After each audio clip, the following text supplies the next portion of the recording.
YouTube, how is everyone today? I'm back with another video. I know I seem super pumped right now, and I kind of am. I don't know if it's this protein cookie or what. And I'm looking more like my natural self. I got my glasses in because my eyes were like, look, we need a break from the contacts. And I have my real lounge comfortable clothes on because it's hot outside, but I got to run in out there, and it was worth it. It was great. The sun was just beaming down on me. I could feel its energy on me. And that's not what this video is about. So I'm going to try to keep it quick. If it's all over the place, I do apologize. I'm just going to freestyle it. I have some scriptures notated in my phone, but I don't have them, in the order with any talking points or anything like that. So what I want to talk about today is the fact that, yes, I am a Christian. And recently, especially, going to these vending events for my business, I've met some new people that, live closer to me, live locally. And I'm excited because I just joined this. I didn't even know it was here, but it's called Black Girls Run KC. With that being said, what has come along with that territory is I have found myself making friends and talking to and being around people that don't believe what I believe, and don't necessarily think the way that I think. Like, on some levels we think the same, and on other levels we don't think the same at all. Like I said, I always like to see if I'm in line, and I'm like, God, I asked you to, bring some different people into my life, and now it seems like the people that are coming into my life either don't believe in you but not in Jesus, and some just believe we just here existing. Some people, they're kind of like a Christian, or you new age Christians confuse me. I had a person say that to me, and it was funny. I busted out laughing. But anyway, and so I was kind of praying about it, like, okay, well, am I saying the right thing? Am I doing the right thing? But yeah, and so I was just really praying about it because I'm like, is there more I should say? And Harper.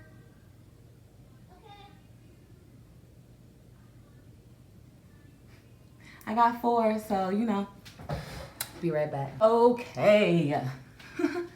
Through my kids, I learned the definition of patience, because sometimes you say words and you don't, kind of what they mean, but you don't know really what they mean. And it's like dealing with interruptions and inconveniences without getting angry, frustrated, or irritated. So I was like, okay, let me work on that. So it's okay if they interrupt me. They need me, But yeah, so going back to what I was talking about, so I was just I've been kind of praying about this and thinking about it, meditating on it for probably a good month or 2 now. And he reminded me, like, you want the message to fund a foundation for survivors of child sexual assault, the R word, I think you can't say that, I don't know, and just other survivors of abuse. You want to provide them with services for their healing, maybe counseling, yoga. I want to be able to offer them, like free clothes and just different stuff like that, free hair services and things like that. And so I'm like, that popped into my head. Once that was working, I'm like, okay.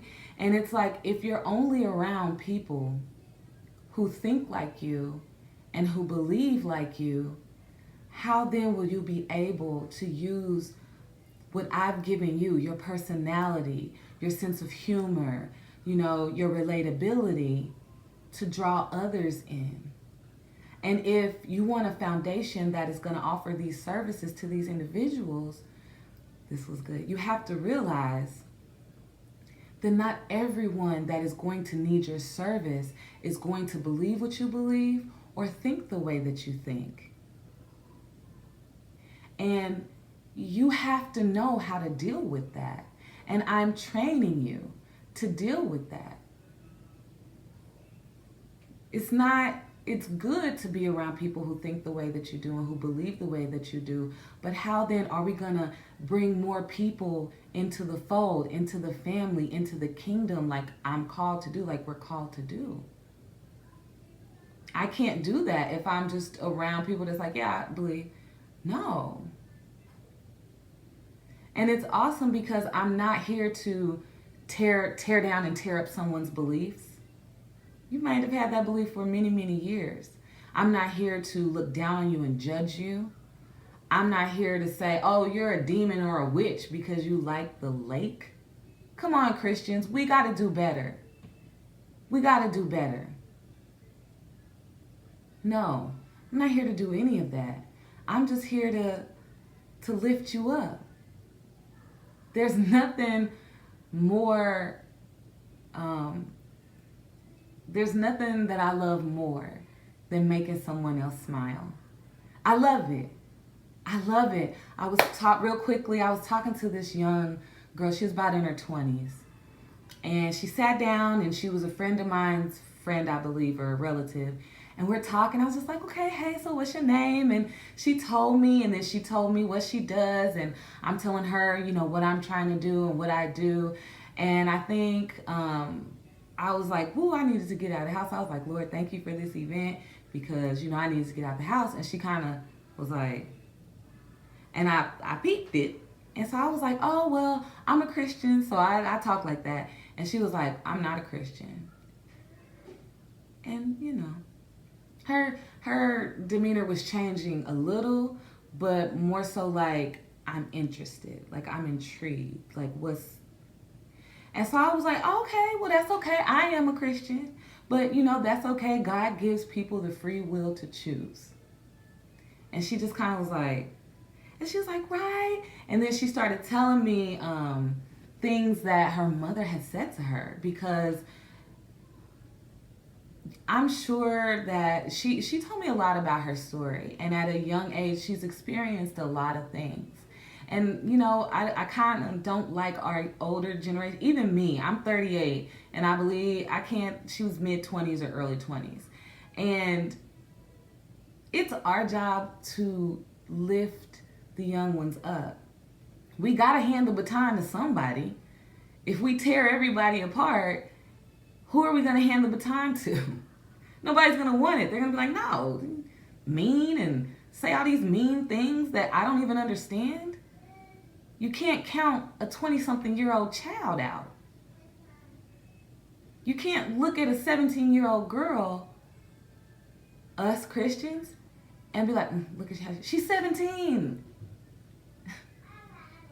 You can't count someone out that early. You can't count them out the game. So anyway, that's neither here nor there. That's another topic altogether. My chicken. I will be right back.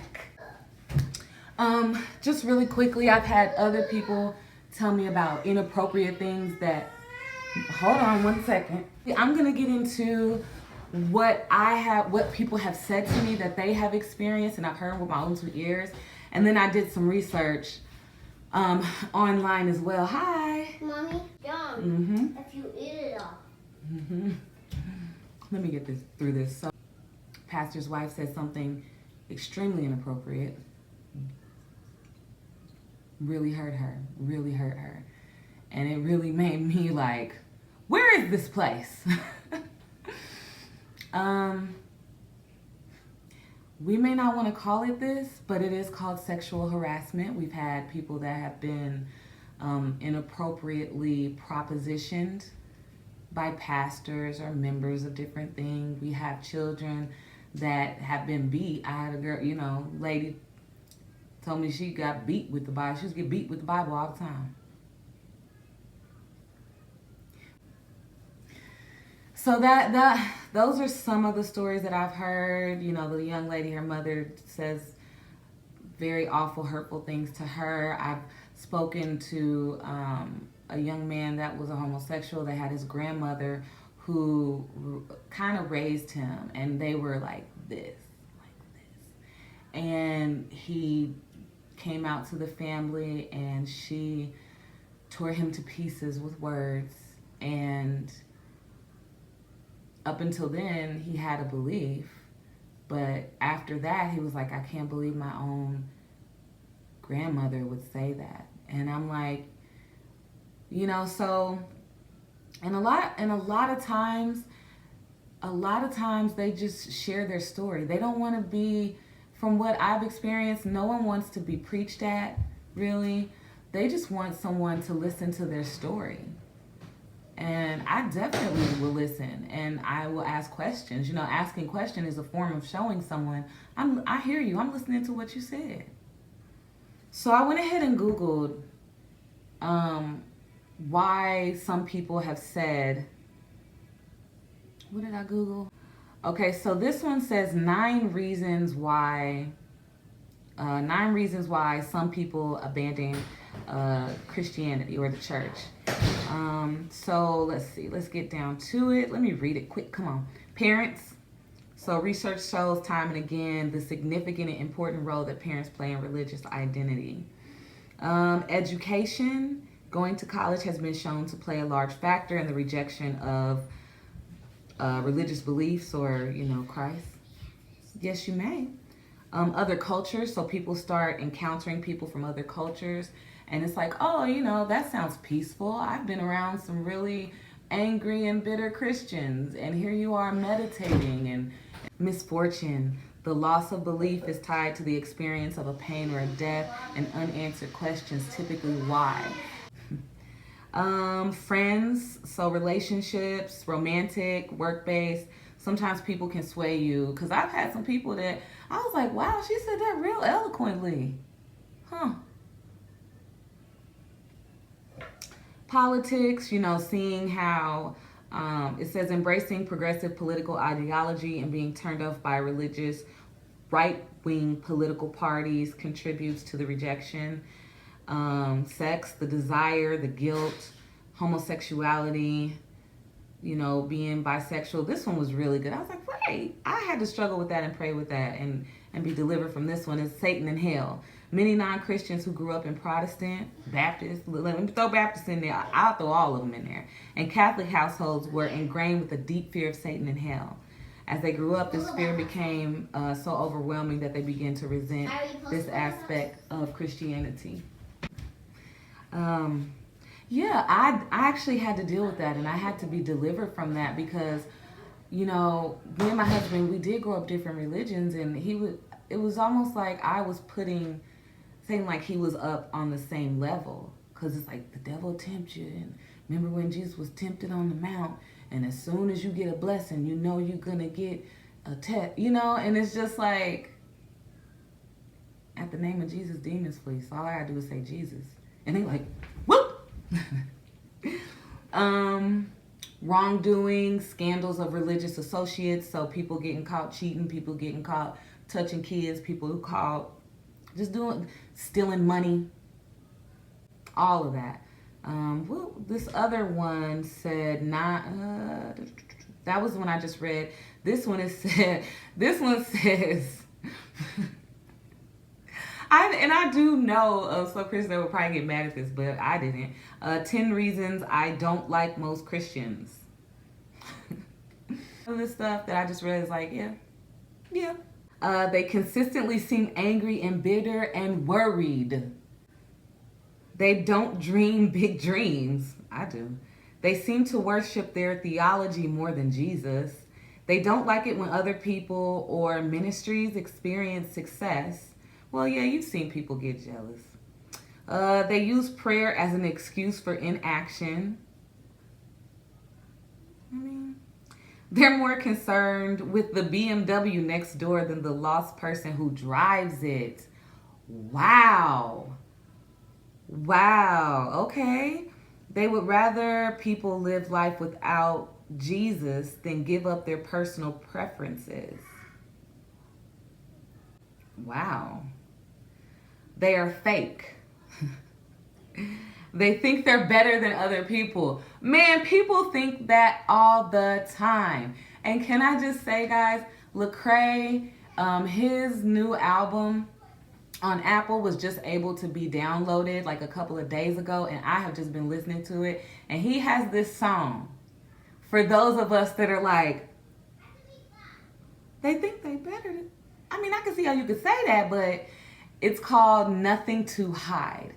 I have been playing that song almost like on repeat. I just go back, play, go back, play. That and like Sunday morning. Oh, that one's a good one too. Yeah, listen to that. Lecrae, Lecrae. And that will kind of help some of us. Like, they think they're better than other people. No, I don't. They're comfortable with mediocrity.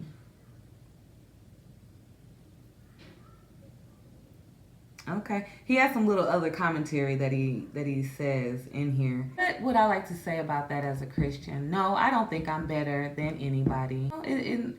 To each his own. Especially as I grow older, it's like my opinion is God gave you the free will to choose. I'm not here to bash you over the head with, scripture and this or that. I'm really not there to do that. I'm just there to display God's glory. And how I do that is by showing love. That's the greatest command, to love the Lord your God with all your heart and love your neighbor as yourself. We're commanded to love people. He didn't say just love other Christians. And if you've experienced a Christian who has said some awful things to you, who has beaten you over the head, who has beat you, I would like to apologize. You did not deserve that to happen to you. You didn't. We're supposed to love you. I'm just here to draw you near. If you have a question on how I got through something, I'll tell you how. But ultimately, it's your choice. And I can't take your choice from you because I'm a Christian.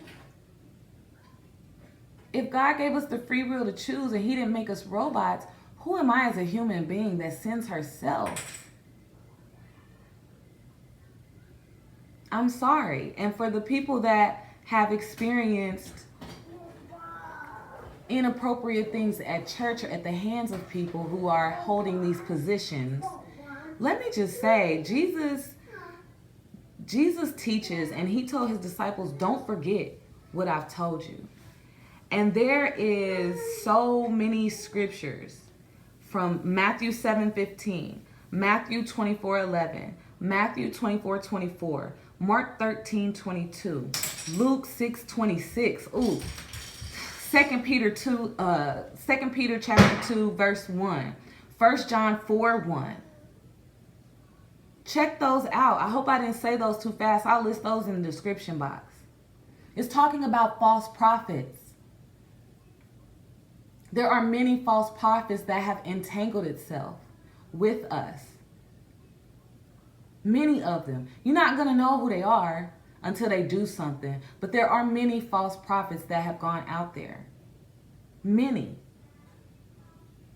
Where is it? Let me go to my other Bible app. I got so many of these highlights here. So it said, right here, Acts 20:29-31. I know that after I leave, savage wolves will come in among you and will not spare the flock. Even from your own number, men will arise and distort the truth in order to draw away disciples after them. So be on your guard. Remember that for 3 years, I never stopped warning each of you night and day with tears. It's many people that have gone out and just done savage things. You think about a sheep ravaged by a wolf. Sometimes you need imagery to see it. And you think of these little lambs that were growing up, that were treated so heinously.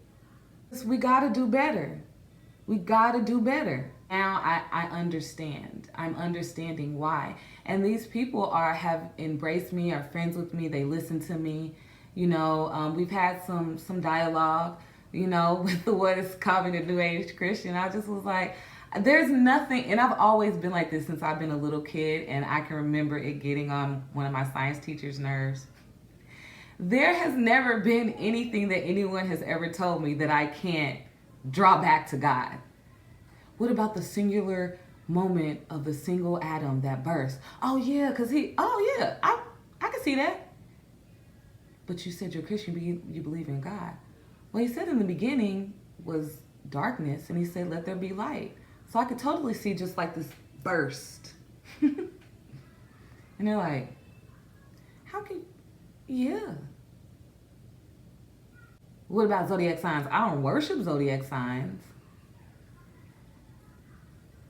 But I know that the 3 wise men were astrologers. That's how they found him, by following the stars. They be like, and then, you know, it usually leads to laughter. Well, I just don't think it was this white man. I don't either. I don't think he's black, but when he's described now, it's like I saw one coming from the clouds and he shone like the sun. I'm one of those people that's why I got bad eyes. I will put on sunglasses, and if the clouds are in the right position, you can get a glimpse of the sun, and it's just sometimes it's just this white beaming bright light. That's what I mean. So I'm with you. I don't think he's white. I don't think he's black. I think he looks like the sun. And then you can have all kind of fun ways to imagine that, like this big light shape. Man, you know, have fun. Gave us an imagination. But yeah, I'm gonna put a period in it here. There's a lot of people that have just claimed to be Christians that have caused a lot of hurt and have caused people to fall away. And that's unfortunate. It really, really is. But Jesus says, he's like, it's better for you to have a millstone around your neck and be pitched into the sea for you to cause one of these little ones to go astray. And he was referring to like little children. And I honestly feel like, yeah, there's little children, but we're all little children. I don't care if you even get to be 90-something. You're still a little child, because he is the Ancient of Days. And I think I'm going to do that too. I'll get back to that, but he is the existent one. I have this other app where you can look up Greek words and look up the definition, a different type of definition from like this Greek study guide. And when you look up some of his names, you're just like, ooh, okay, God. He's like, I'm the existent one. When I saw that one, I was like, okay, my Father is the existent one, period. So there's no age you can get to where you're ever on the same level as God. You're always going to be a child to him. You know, and a millstone is like this huge boulder. Sometimes it's fun to look up imagery and look up what he said. It's like, look up a millstone. A millstone is huge. And to be put around your neck, that means it's better for you to drown, is what he's saying, in the sea, than to cause a little one to fall away. Perspective. I'll be right back to end this. I don't know how long this has been, but I got to go back to being a mother. So if this has helped you in any... So if this has helped you in any way, I am so grateful for that. If you have any questions, any comments, please leave them down below. And again, I just want to say thank you for spending this time with me. You could have chose to spend your time doing anything else, but you chose to spend it with me. And I am very, very grateful for that. Thank you for all the love and support that I have received, not only in just doing this channel, but in my business. And again, I've been blessed to really meet some people that just want to support, want to cop a hat, want to cop a shirt, want to take a card. My website is coming. I've been working on that. But yeah, so thank you. And again, you can follow me on Instagram. My personal one is @ReginaBurlinette. And my business one is @The Message Clothing Company. So you can follow me on those. I just started a Facebook page, but I don't really do Facebook. I'm not very active on it, but it's under @ReginaBurlinette, and I do have a business page on there as well. Again, I'm not very active. I will be at 18th and Vine this weekend on Saturday from 10 to 6 p.m. for the event They Don't Really Care About Us. There's going to be drill teams, there's going to be vendors, there's going to be food trucks. And it's just something to really unite the community, to unite Black businesses and small business owners. So if you're in the Kansas City metro area and you would like to attend, go ahead and check that out. I do have that posted on my Facebook page and on Instagram. And as always, this is how I'm going to end my videos because I like saying it. As always, you blessed, I'm blessed, we blessed.